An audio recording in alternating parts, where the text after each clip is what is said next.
temps de basculer vers ce qui nous amènera petit à petit jusqu'au bout de la nuit, mais en prenant des bols d'air de plus en plus revigorants, j'espère.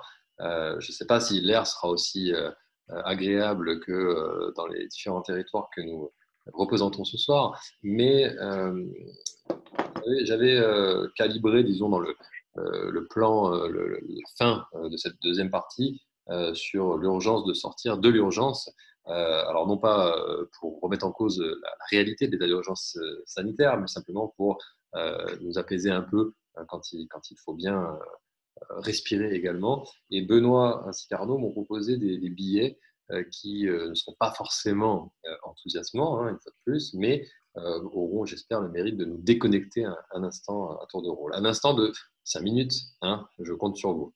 Benoît d'abord pour son instant philosophique du droit.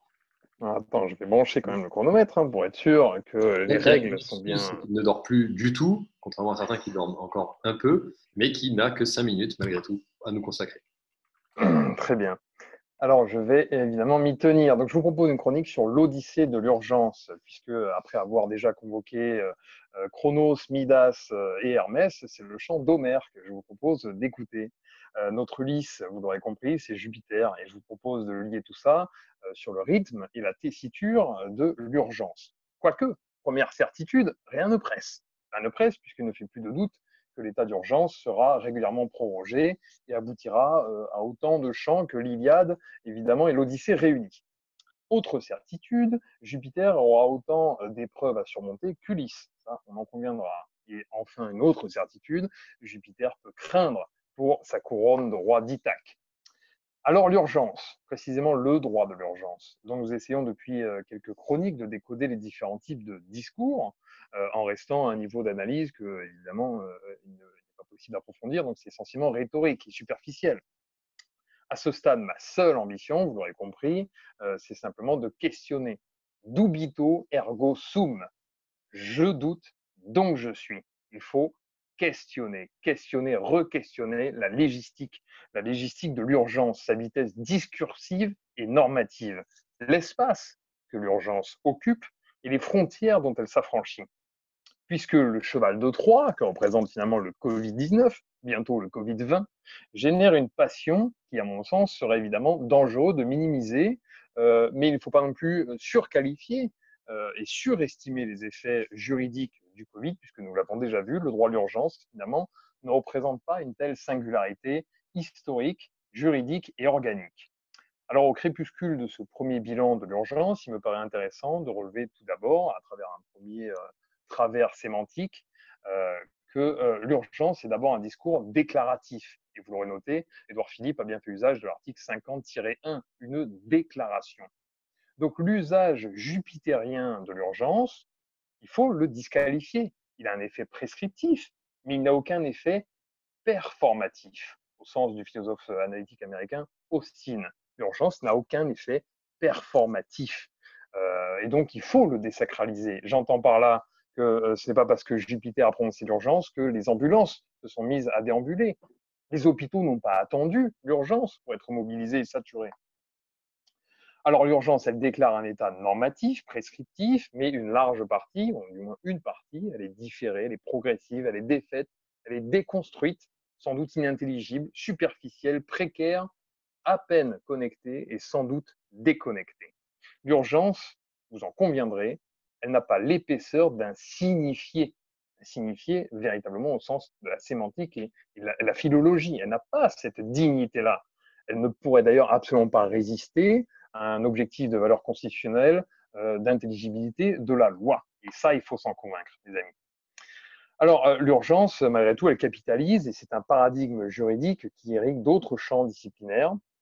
Mais je me réserve le droit d'être prudent face à cette prose politique. Je ne crois pas que l'urgence puisse aboutir à une nouvelle praxis, puisqu'il faudrait alors faire confiance à nos politiciens, leurs savantes projections, leurs savants constats, pour repenser le vivre ensemble barthésien et imaginer que, d'après leurs calculs, le monde de demain sera un monde différent. Rien n'est moins sûr. Par contre, il sera bientôt temps de faire le procès constitutionnel de cette catégorie légistique que représente l'urgence et de cette crise, pas pour générer une nouvelle production normative, on l'aura compris, mon propos, c'est stop Lex et non pas stop Covid. Cessons toute production normative mal pensée. Il faut s'en tenir à une utilisation du matériau déjà existant. Et donc, ce ne sont pas évidemment l'usage des référendums ou le mythe électoral qui permettront de cicatriser cette crise de légitimité. Il faut une nouvelle forme de responsabilisation politique. L'usage, pourquoi pas, du 49.1. Le 49.1. Il ne suffit plus de plébisciter, Monsieur Philippe, de solliciter pardon, un plébiscite parlementaire, mais il faut exiger de l'Assemblée nationale, celle qui a le dernier mot en matière constitutionnelle, c'est bien l'Assemblée nationale, pourtant la Chambre basse, eh bien, c'est elle qu'il faut convier à appeler un vote de confiance. Évidemment, dans cette configuration, je ne suis pas sûr que Alcinos, alias Gérard Larcher, invite alors Ulysse Jupiter à sa table. Et ça, je vous renvoie évidemment à un champ une fois de plus, de l'Odyssée. Alors, notre système de raisonnement juridique, il est enclavé dans un langage clos et un type de responsabilisation micro ou macro-constitutionnel qui, à mon avis, est utopique. Il faut raisonner désormais qu'un modèle réaliste, pragmatique, dépasser le signifiant et le chant des sirènes qui résonnent dans la salle des 4 colonnes. Il faut rechercher une alternative à un contrat social qui ne serait plus dominé par un léviathan, ni dominé par une dictature anarchique.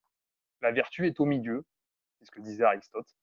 Et donc, je vous invite évidemment à rechercher cette voie-là, sans faire le procès de la Ve République, qui pourrait évidemment susciter la vengeance d'Ulysse Jupiter, pourquoi pas en tirant une flèche dans la gorge, évidemment, d'Antinos Édouard Philippe. Il faut sauvegarder, perfectionner la République. En conclusion, l'urgence, elle est sanitaire, économique, scolaire, solidaire, logistique, numérique, fiscale, monétaire, surtout discursive. Alors, sur le plan normatif, c'est l'apanage de cette émission. Je dirais tout simplement qu'il est urgent, mon cher Ulysse, d'attendre avant de choisir le chemin du retour. Il nous manque le générique, mais on l'ajoutera ce bon vieux dessin animé qui nous a tant bercé. Ulysse revient. Tout à fait, tout à fait. C'est à envisager pour un prochain chant, parce qu'il risque d'y en avoir beaucoup, on l'aura compris. Une vraie compilation.